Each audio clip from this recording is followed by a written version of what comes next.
બે ભાઈ એ શાંતિ રાખ. આટલું બધું એક્ટિંગ કરવાનું નહોતું કીધું તમે.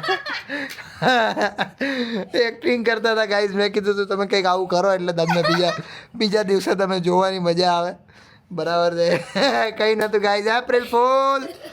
બરાબર છે. એટલે આવી રીતનું આ લોકો મસ્તી કરતા રહેતા હોય. બરાબર છે. આ લોકો બાંધે બહુ છે ભાઈ. ઝઘડો બહુ કરે આ બે. આ તો કઈ નહીં ભાઈઓ, કાલે સવારે મળીએ. સુઈ જાય છે અત્યારે. બાય. તો હર હર મહાદેવની ફેમિલી તો પછી કેમ છો? મોજમાં. અમે પણ મોજમાં. સો welcome back to our YouTube channel. Yes, તમને એવું બધું થતું હશે કે આ અહીંયા આવી રીતે મતલબ ક્યાં વ્લોગ બનાવી રહી છે. તો હું અત્યારે જઉં છું કેશોદ, જે કોઈને નથી ખબર. ઇવન તો આદિને પણ નથી ખબર. અને હું કેમ જઉં છું? જસ્ટ બીકોઝ મને આદિની બહુ જ યાદ આવે છે અને એને પણ મારી બહુ યાદ આવે છે. મતલબ અમારા બંનેનું એવું છે કે અમે લોકો નહીં રહી શકતા એકબીજા વગર. આમ તો એ તો મારો અડધો ભાગ કહેવાય.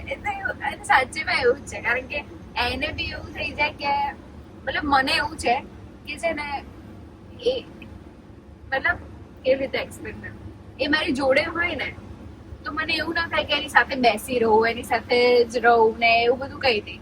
બસ એ મારી અરાઉન્ડ છે ને, બસ એવું થાય. અને અત્યારે નથી ને તો નથી ગમી રહ્યું. હવે કાલ એના પરમ દિવસે જયારે એનો ફોન આવ્યો ને તે રડી ગયો કે મને તારી યાદ બહુ જ આવે છે, તું ફટાફટ આવી જાય એમ. તો પછી મેં કીધું મને એવું ના ગમે. અને એ રડે ને તો મને તો મારું મગજ કામ ના કરે. અને પછી મને એ જ યાદ રહી ગયું કે યાર એને નહીં ફાવતું. તો એ રાત્રે નીકળવું તો પોસિબલ ના થાય. પણ મેં કીધું બીજા દિવસે રાત્રે નીકળી જઈશ. અને બસ હું નીકળી ગઈ છું અત્યારે. એને નથી ખબર. અને સવારે અમે લોકો મળીશું. સવારે બસ મળીશું એને. અને કોઈને નથી ખબર, ઇવન મમ્મી પપ્પા કોઈને નહીં ખબર.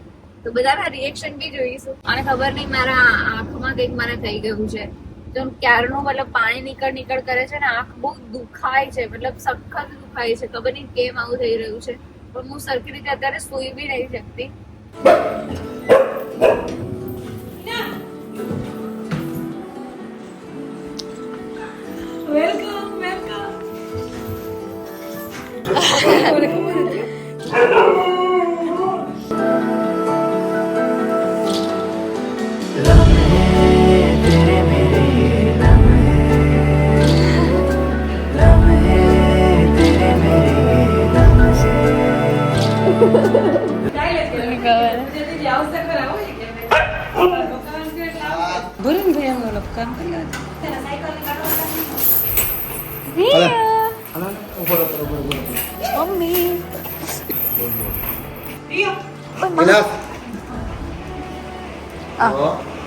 તો ભાઈ સવારમાં ગુડ મોર્નિંગ થઈ. મારી તો બહુ સારી એક્સ્ટ્રીમ લેવલની ગુડ મોર્નિંગ થઈ. બીકોઝ ઓફ સવારમાં આપી છે પૂજાએ મને બહુ સારી એવી surprise. Thank you so much પૂજાજી કે તમે અમને એક્સપેક્ટેશન વગર ન હતું. મને તો એમ કે લ્યો હવે 5 દિવસ પછી પાછી આવશે. કાલ તો હવે ત્યાં વાં જવાની એવું બધું ઈચ્છા કહેતી હતી મને કે હું તો અહીંયા જવાની. કારણ કે હું ફોન ન કરો ને એટલે. અને છે ને જો મતલબ કોઈને બી થોડીક બી ભનક થઈ જાય ને અહીંયા તો બધા માથું ખાઈ જાય અહીંયા. બધા વિડીયો કોલ કરે કે તારી સરપ્રાઈઝ તો ગઈ. વિડીયો કોલ કરીને બતાય આમ કર તેમ કર. એટલે એના હિસાબે થેન્ક યુ પૂજા. એટલે મારી સરસ મજાની ગુડ મોર્નિંગ થઈ ગઈ ને ગાઈસ. પૂજાને થોડીક આંખમાં તકલીફ પણ થઈ ગઈ છે. એ આપણે નેક્સ્ટ હા તો ચલો આપણે જઈએ ઉપર બાન દાદાના રિએક્શન લઈએ.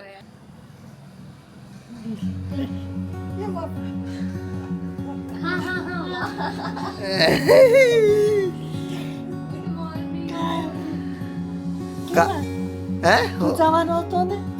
નહીં, એ આવી યાદ તો હવારમાં ગુડ મોર્નિંગ થઈ ગઈ ને. ગુડ મોર્નિંગ થઈ ગઈ ને હવારમાં. કેવા ઉખડી ગયા તો એ કે થઈ ગયું છે થોડું. સારું, હવે દાદાને જરાક સરપ્રાઈઝ આપી દો. ચલો ગુડ મોર્નિંગ. Good morning. સુઈ જશે.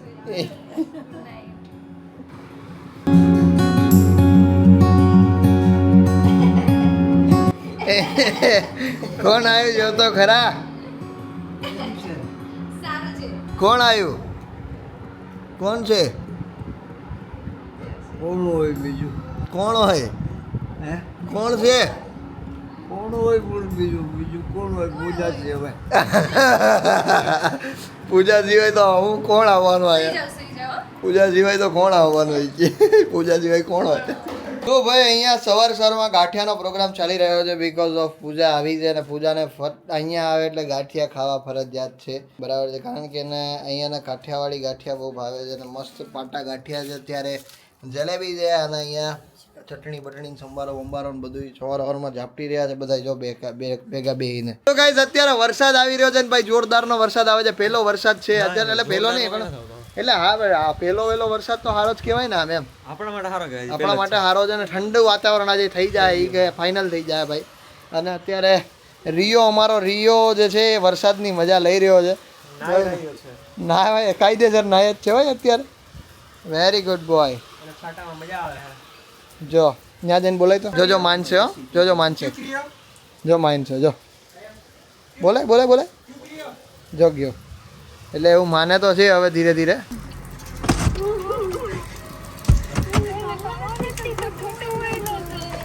હું ખોટું બોલ્યો તો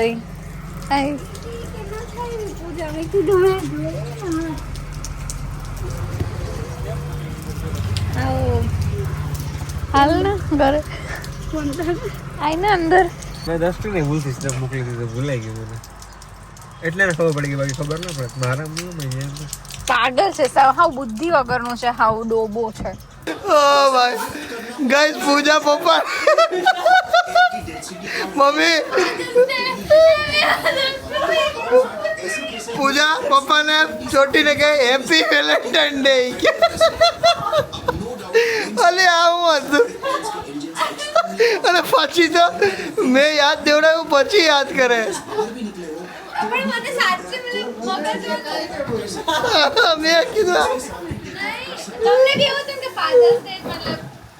આજ તો પાત્ર રે કે વેલેન્ટાઇન મને કેમ કે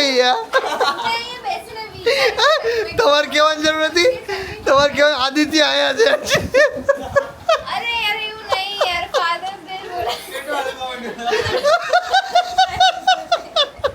પછી તો નહીં એકદમ પ્રેમથી ચોટી ગઈ હેપી ફાધર્સ ડે હોય હેપી વેલેન્ટાઇન ડે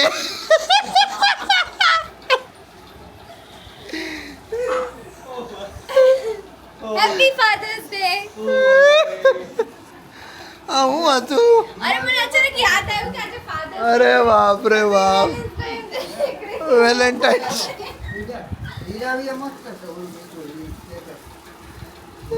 અમે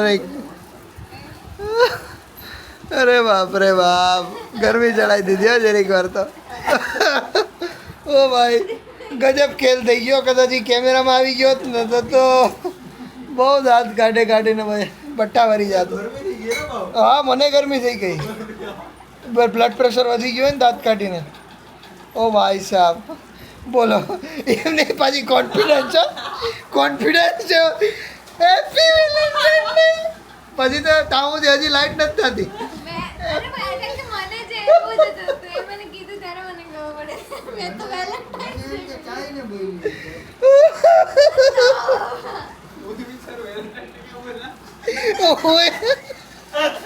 મારું કોણ છે ત્યાં લઈ ગયો મેં કીધું માય ગોડ આ તો હું તો ટીવીમાં જોઉં કન્ટિન્યુ સાચો મેં કીધું આ હું અભરાણું મને ખબર જ નથી કે હું વેલેન્ટાઇન્સ ડે બોલી છું આટલી અનકોન્શિયસ છે તું ભાઈ સમજી ગઈ અરે બાપ રે બાપ ગજબ થઈ ગયો ભાઈ મને તો એમ થઈ ગયું હું બોલાય હું ગયું આનાથી અરે બાપ રે મને ગરમી થઈ ગઈ આ જો તો ખરા હેપી ફાધર્સ ડે સરસ કઈ ગિફ્ટ વિફ્ટ જોઈએ તમારે તો વાંધો નહીં દાદા હેપી ફાધર ડે મેં તો આપી દીધું હેપી ફાધર્સ કે ફાધર્સ ડે બરાબર ને હેપી દાદા ડે બરાબર ને હા આજે ફાધર્સ ડે છે તમે તમારા પપ્પાને કહી દો હેપી ફાધર્સ ડે તમારા પપ્પા કોણ હતા જમાનો થયો ભાઈ પણ કોણ હતું કોણ લખમણ કરી લક્ષ્મણ પરિભાઈ એમ ક્યાં બાત હે શું કરતા હતા એ નોકરી કરતા શેઠિયાઓની શેઠિયાઓની નોકરી કરતા એમ ક્યાં વાત હે કેટલો પગાર વગર કેટલો હતો બહુ ઓછા હે હતા. બરાબર તમે ક્યારે કીધું હેપી ફાધર્સ ડે હે હેપી ફાધર્સ ડે કીધું તમે ક્યારે તમારા પપ્પાને કીધું તું હેપી ફાધર્સ ડે નહીં કીધેલું હે દાદાએ તો ગાઈઝ જેમ કે તમે જોયું મેં આદિને બહુ જ મસ્ત રીતે સરપ્રાઈઝ આપી દીધી અને અમારા ઘરમાં સરપ્રાઈઝ જ્યારે સક્સેસફુલ થઈ જાય ને એ બહુ મોટી અચીવમેન્ટ કહેવાય. ખુશી બી બહુ અને થાય. હા અને એ મેં પ્રાપ્ત કરી લીધી છે તમે જોઈ જ લીધું હશે. તો બસ આજના વ્લોગમાં તો આટલું જ હતું. અમને લોકોને બહુ મજા આવી ગઈ અને મતલબ હવે અમને બંને એવું લાગે છે કે હા હવે બધું પરફેક્ટ છે કારણ કે અમે બંને એકબીજા ભેગા સાથે થઈ છીએ. ગયા. હા બસ તો મતલબ એ જ જોઈતું હોય. વી આર રિયલી સોરી કે બહુ જ નાનો વ્લોગ બન્યો છે પણ એટલો બધો ટાઈમ નથી મળી રહ્યો એટલા માટે આટલો નાનો વ્લોગ છે. બટ કંઈ નહીં જોતા રહેજો આટલા મસ્ત મસ્ત બ્લોગ આવતા જ રહેશે. હવે તો હું આવી ગઈ છું એટલે તમને લોકોને એન્ટરટેનમેન્ટની કમી નહીં જ થાય ગાઈઝ. તો કંઈ નહીં. અને ગાઈસ જોયું હતું ને તમે કે પપ્પાને વેલેન્ટાઇન ડે ભૂલી ગઈ અરે એટલે સિચ્યુએશન હું હતી તો મને ખબર નથી મનમાં હું હાલતું હતું એ તો મને ખબર નથી કદાચ એવું હોય કે મને કેવા આવતી હોય હેપી વેલેન્ટાઇન ડે પપ્પાને વેલેન્ટાઇન્સ ડે થોડી કેવા આવતો હોય પણ જનરલી પેલું ફાધર્સ ડે એટલું નથી સાંભળવામાં આવતું જેટલું વેલેન્ટાઇન્સ ડે સાંભળવામાં આવે. અચ્છા એટલે શું પપ્પાને લિટરલી મારા મગજમાં હતું કે પપ્પાને એવું કહેવાનું છે કે હેપી ફાધર્સ ડે. હવે કોણ વેલેન્ટાઇન્સ ડે કહે પણ ખબર નહીં મોટાભાગે વેલેન્ટાઇન્સ ડે નીકળી ગયું અને હું તો મને તો ખબર જ મમ્મીએ કોઈ નથી. દી આવી રીતે તો નહીં કીધું હું તો હજી એ જ બ્રહ્મા છું. મેં શું કીધું મતલબ આટલા બધા લોકો કેમ હસવા લાગ્યા મને તો હજી એમાં જ હતું પણ પછી કહું કઈ નહીં ગાઈઝ તો આ જ રીતનું હતું. બસ કઈ નહીં આજના બ્લોગમાં તો આટલું જ હતું. Thank you so much for watching this blog. જો આ વિડીયો ગમે હોય તો લાઈક કરી દેજો. ચેનલ પર નવા હોય તો સબસ્ક્રાઇબ કરી દેજો. મળીએ કાલે કોઈ બીજા નવા બ્લોગ સાથે. ત્યાર સુધી બધાને મારા હર હર મહાદેવ. જય શ્રી રામ. Bye bye. ચલ તો પૂછ્યું તું કંઈક એવું કરતો કે હું તને તું કંઈક કરજે હું તારો અવાજ કાઢીશ. ચલ